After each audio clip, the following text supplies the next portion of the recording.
Assalamualaikum warahmatullahi wabarakatuh. Saya Zeri Aldi, saya dari kelas 4 Teknik Informatika Universitas Ibnu Sina. Di sini saya mau menjawab soal UTS mata kuliah organisasi dan manajemen perusahaan. Yang pertama, jelaskan apa yang dimaksud dengan yang pertama A. Organisasi, B. Manajemen, C. Hubungan organisasi dengan manajemen. Organisasi adalah sebuah wadah untuk sekumpulan orang yang bekerja sama secara rasional serta sistematis yang terpimpin atau terkendali untuk mencapai tujuan tertentu, memanfaatkan sumber daya yang ada di dalamnya. Yang B, manajemen. Manajemen adalah sebuah proses yang dilakukan seseorang dalam mengatur kegiatan yang dikerjakan individu atau kelompok. Sistem atau manajemen harus dilakukan untuk memenuhi target yang akan dicapai oleh individu atau kelompok tersebut dalam sebuah kerjasama dengan mengoptimalkan sumber daya yang ada. Yang C. Hubungan organisasi dengan manajemen. Organisasi dan manajemen memiliki hubungan yang erat, di mana organisasi merupakan wadah atau tempat manajemen melakukan kegiatan. Artinya, manajemenlah yang mengatur dari berjalannya atau terlaksananya kegiatan untuk mencapai tujuan organisasi tersebut. Pertanyaan nomor 2. Jelaskan pentingnya tujuan dan manfaat manajemen dalam suatu perusahaan. Tujuannya mendapat hasil maksimal dengan upaya dan sumber daya minimum, yaitu manajemen mengutamakan efektivitas dan efisiensi. Yang kedua, meningkatkan efisiensi faktor-faktor produksi. Efisiensi dapat ditingkatkan dengan mengurangi pembusukan, pemborosan, dan semua jenis kerusakan. Yang ketiga, kesejahteraan maksimum untuk pimpinan maupun karyawan manajemen, memastikan kelancaran dan koordinasi fungsi perusahaan. Yang keempat, ada perbaikan manusia dan keadilan sosial, yaitu adanya manajemen berfungsi sebagai alat peningkatan serta perbaikan masyarakat. Sini ada manfaatnya, yaitu manfaatnya membantu manajer dan para anggota untuk merancang strategi melalui pendekatan yang lebih sistematis, rasional, dan efektif. Yang kedua, ada manajemen akan memudahkan kita untuk menyajikan kerangka kerja untuk jangka pendek maupun jangka panjang, sehingga target pun akan lebih mudah untuk ditentukan. Yang ketiga, ada membantu proses alokasi sumber daya yang efektif. Yang keempat, mendorong tumbuhnya sikap profesional dalam diri setiap anggota organisasi yang diberikan kepercayaan untuk melaksanakan tugas. Pertanyaan nomor 3, yaitu untuk mencapai suatu tujuan dalam organisasi, jelaskan bagaimana proses manajemen dijalankan. Proses manajemen dijalankan ada 4. Yang pertama adalah planning atau perencanaan. Perencanaan adalah proses untuk menentukan tujuan yang akan dicapai serta langkah-langkah yang harus diambil untuk mencapainya. Yang kedua ada organizing atau perorganisasian.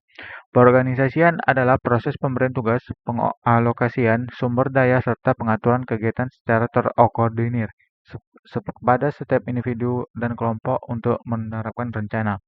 Yang ketiga ada actuating atau kepengarahan atau kepemimpinan. Kepemimpinan adalah proses untuk menumbuhkan semangat pada karyawan supaya bekerja giat serta membimbing mereka melaksanakan rencana dalam mencapai tujuan. Yang keempat adalah controlling atau pengawasan atau juga pengendalian. Pengendalian adalah proses pengukuran kinerja, pembandingan antara hasil sesungguhnya dengan rencana serta mengambil tindakan pembetulan yang diperlukan. Pertanyaan nomor 5. Jelaskan jenis-jenis struktur organisasi, kelebihan dan kekurangannya masing-masing. Jenis struktur organisasi dan kelebihan dan kekurangannya, yang pertama adalah organisasi lini. Keuntungannya pengambilan keputusannya cepat, terjaminnya kesatuan perintah, pengawasan, dan koordinasi lebih mudah.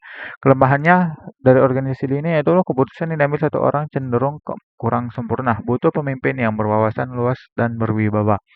Kedua ada organisasi staf. Keuntungannya yaitu kualitas keputusan lebih baik karena ada masukan dari kalangan ahli. Kekurangan dari organisasi staf yaitu kerugiannya keputusan dapat lebih lama dan kemungkinan menghambat pelaksanaan kegiatan. Yang ketiga ada organisasi lini dan staf. Keuntungan dari organisasi ini yaitu kualitas keputusannya lebih baik karena ada masukan dari banyak orang. Tanggung jawab kepemimpinan berkurang, mendorong pengembang bakat dan disiplin serta tanggung jawab anggota. Kekurangannya itu keputusannya lebih lama dan kemungkinan menghambat pelaksanaan kegiatan jika staf-staf tidak mengetahui banyak kewenangan. Pertanyaan nomor 5, dalam manajemen ada 3 level yaitu lower, middle, dan top management. Jelaskan peran dan keterampilan yang diperlukan masing-masing. Pertama ada lower management. Lower management itu atau lower manager punya wewenang terbatas dan bertanggung jawab kepada manajer tingkat menengah. Untuk menjalankan peran ini, mereka butuh menguasai keterampilan teknis serta kemampuan dalam memimpin dan mengorganisir pekerja. Yang kedua, middle level management. Middle level management ini bertanggung jawab mengelola dan mengarahkan manajer tingkat bawah. Mereka menjadi menghubung dan koordinator antara manajemen puncak dengan manajemen yang bawah, yaitu menyampaikan kebijakan dari atas ke bawah dan sebaliknya menyuarakan feedback dari manajer di bawah ke atas. Yang terakhir ada top level management. Perannya itu merumuskan tujuan organisasi, yakni menetapkan apa yang ingin dicapai perusahaan dalam jangka pendek dan jangka panjang. Merencanakan kebijakan dan strategi perusahaan itu bagaimana cara perusahaan untuk mencapai tujuan tersebut.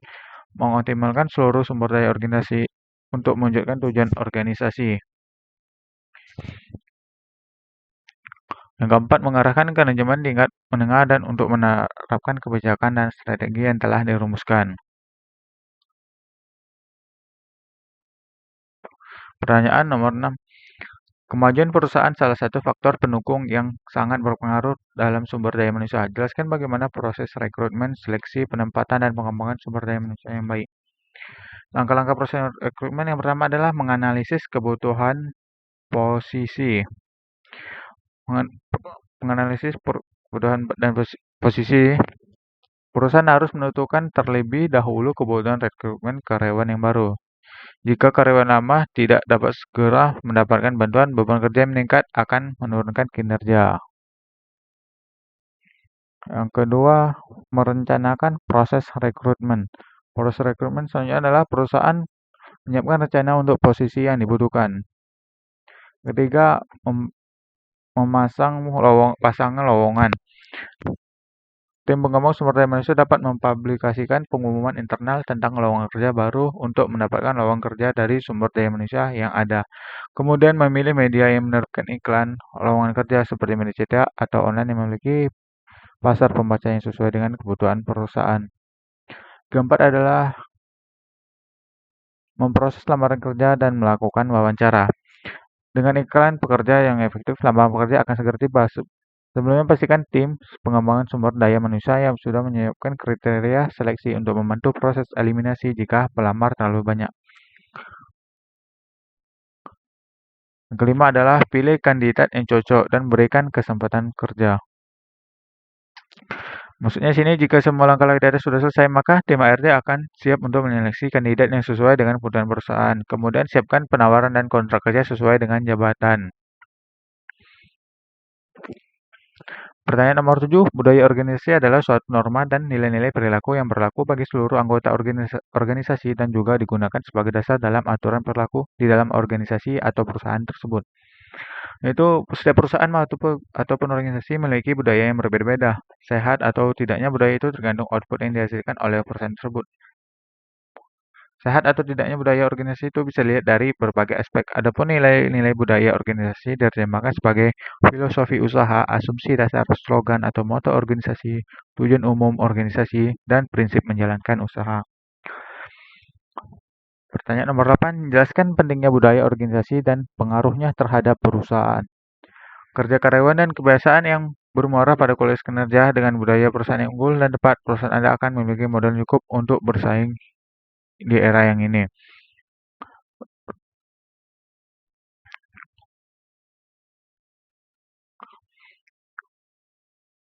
Di era yang tak pasti ini. Pertanyaan nomor 9 yaitu dalam proses manajemen dijalankan oleh para manajer pada seluruh tingkatan manajemen melalui pelaksanaan keseluruhan fungsi-fungsi manajemen. Jelaskan bagaimana konsep kepemimpinan yang efisien dan efektif bagi seorang manajer atau pemimpin. Yang pertama ada leadership. Leadership atau kepemimpinan. Itu seseorang pemimpin harus mengetahui tentang konsep kebutuhan dasar manusia, teori motivasi, teori bekerja dalam kelompok, dan ilmu berperilaku. Yang kedua ada pengetahuan tentang lingkup profesi.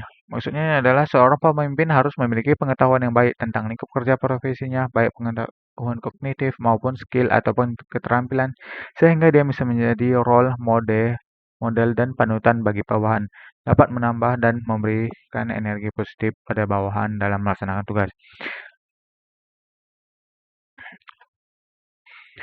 Yang ke C,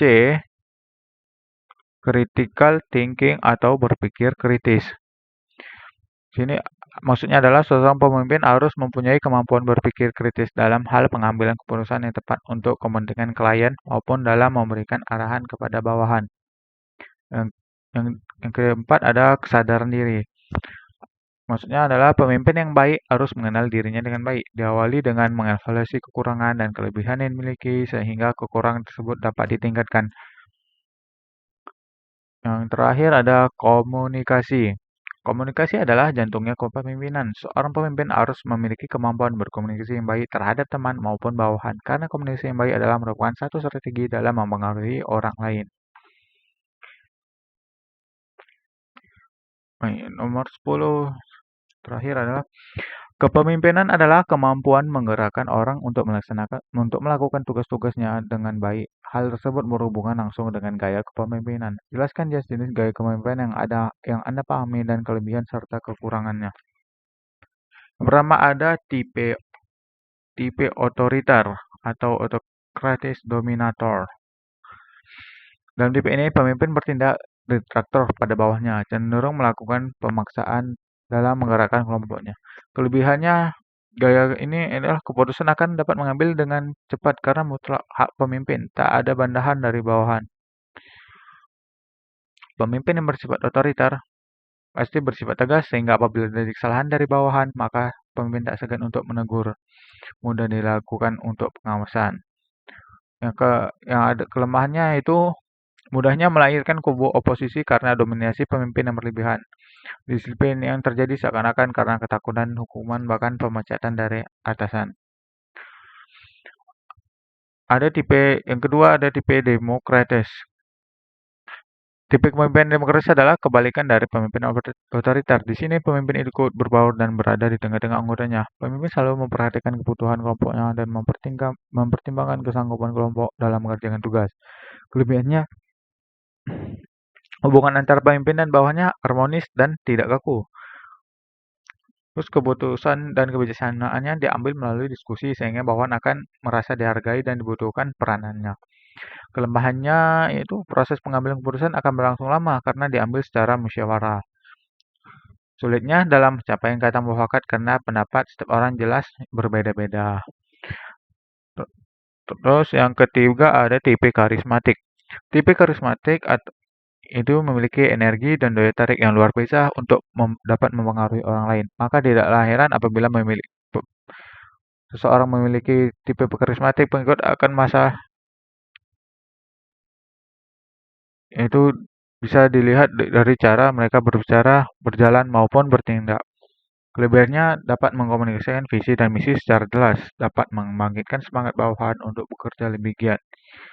Bisa mendapatkan pengikut dan dengan masa yang besar karena sifatnya yang berkarisma sehingga bisa dipercaya. Kelemahannya, para pemimpin karismatik mudah mengambil keputusan yang berisiko. Pemimpin karismatik cenderung memiliki khayalan bahwa apa yang dilakukan pasti benar karena pengikutnya sudah terlanjur percaya. Terus ada tipe paternalistik. Tipe pemimpin ini memiliki sifat kebapaan. Mereka menganggap bahwa bawah tidak bisa bersifat mandiri dan perlu dorongan dalam melakukan sesuatu. Kelebihannya pemimpin ini pasti memiliki sifat yang tegas dalam mengambil keputusan. Bawahan akan merasa aman karena mendapat perlindungan. Kelemahannya bawahan tidak memiliki inisiatif dalam bertindak karena tidak diberi kesempatan. Keputusan yang diambil pun tidak berdasarkan musyawarah bersama karena menganggap dirinya sudah melakukan hal yang benar. Terus ada tipe militeristik.